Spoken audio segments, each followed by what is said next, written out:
हज़रत ईसा को खुदा का बेटा क्यों कहते हैं? नहीं, बस वही बेटा बैठ जाइए। हजरत ईसा को खुदा का बेटा क्यों कहते हैं? बेटे के लिए बाइबल में 4 लफ्ज हैं, 4 लफ्ज इस्तेमाल हुए हैं। सबसे पहले है बेटा। सुनिएगा मेरी बात, बेटा जो होता है ना, वो ये नहीं है कि उसके लिए बीवी रिक्वायर होती है।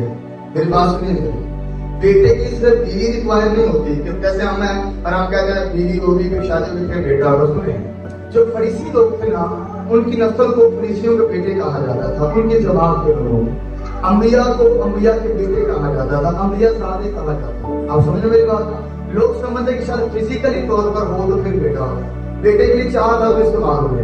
एक लफ्ज है जो टेक्नॉन है। ये टेक्नॉन मोबाइल जो होते हैं ना, इससे मुनासिब है टेक्नॉन। टेक्नॉन होता है जो असूल तौहीद से पैदा होता है।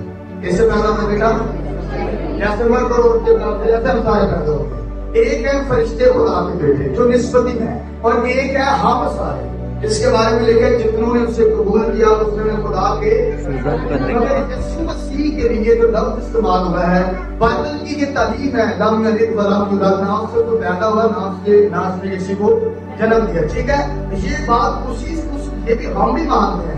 मगर प्रॉब्लम ये है कि हम जब उसको बेटा कहते हैं तो उसके लिए लफ्ज इस्तेमाल हुआ बेहोश मैगनास। इसका मतलब है जैसा बाप वैसा।